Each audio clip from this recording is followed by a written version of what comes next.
उत्तर प्रदेश और खासकर बिहार में छठ का विशेष महत्व है। छठ सिर्फ एक पर्व नहीं बल्कि महापर्व है जो पूरे 4 दिन तक चलता है।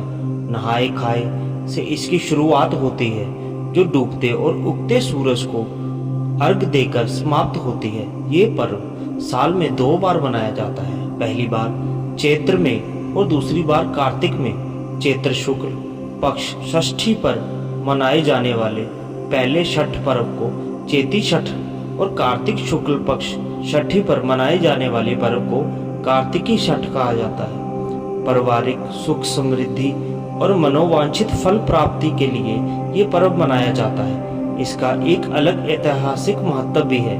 माता सीता ने भी की थी सूर्य देव की पूजा।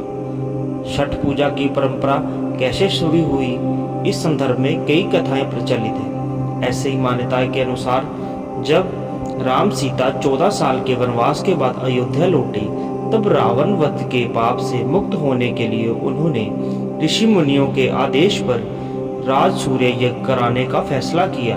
पूजा के लिए उन्होंने मुग्दल ऋषि को आमंत्रित किया। मुग्दल ऋषि ने मां सीता पर गंगा जल छिड़ककर पवित्र किया और कार्तिक मास के शुक्ल पक्ष की छठी तिथि को सूर्य देव की उपासना करने का आदेश दिया। इससे सीता ने मुग्दल ऋषि के आश्रम में रहकर 6 दिनों तक सूर्य देव भगवान की पूजा की थी। समाप्ति को सूर्य देव के समय फिर से अनुष्ठान कर सूर्य देव से आशीर्वाद प्राप्त किया था।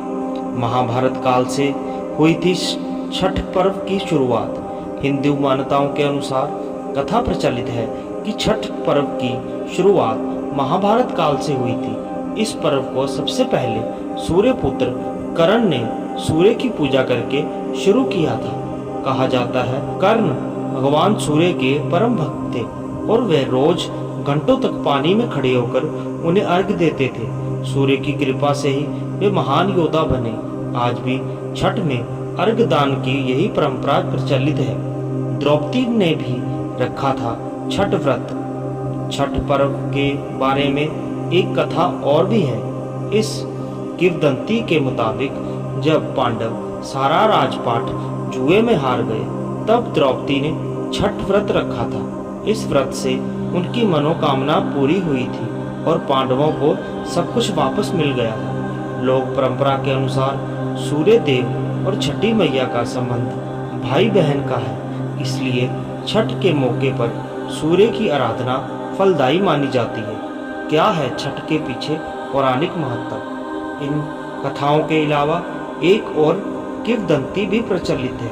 पुराणों के अनुसार प्रियव्रत नामक एक राजा की कोई संतान नहीं थी। इसके लिए उसने हर जतन कर डाले लेकिन कोई फायदा नहीं हुआ। तब उस राजा को संतान प्राप्ति के लिए महर्षि कश्यप ने उसे पुत्र यष्टि यज्ञ करने का परामर्श दिया। यज्ञ के बाद महारानी ने एक पुत्र को जन्म दिया लेकिन वे मरा हुआ पैदा हुआ। राजा के मृत बच्चे की सूचना से पूरे नगर में शोक छा गया। कहा जाता है तब राजा मृत बच्चे को दफनाने की तैयारी कर रहे थे, तभी आसमान से एक ज्योतिर्मय विमान धरती पर उतरा। इसमें बैठी देवी ने कहा, मैं छठी देवी और विश्व के समस्त बालकों की रक्षिका हूँ। इतना कहकर देवी ने शिशु के मृत शरीर को स्पर्श किया जिससे वे जीवित हो उठा।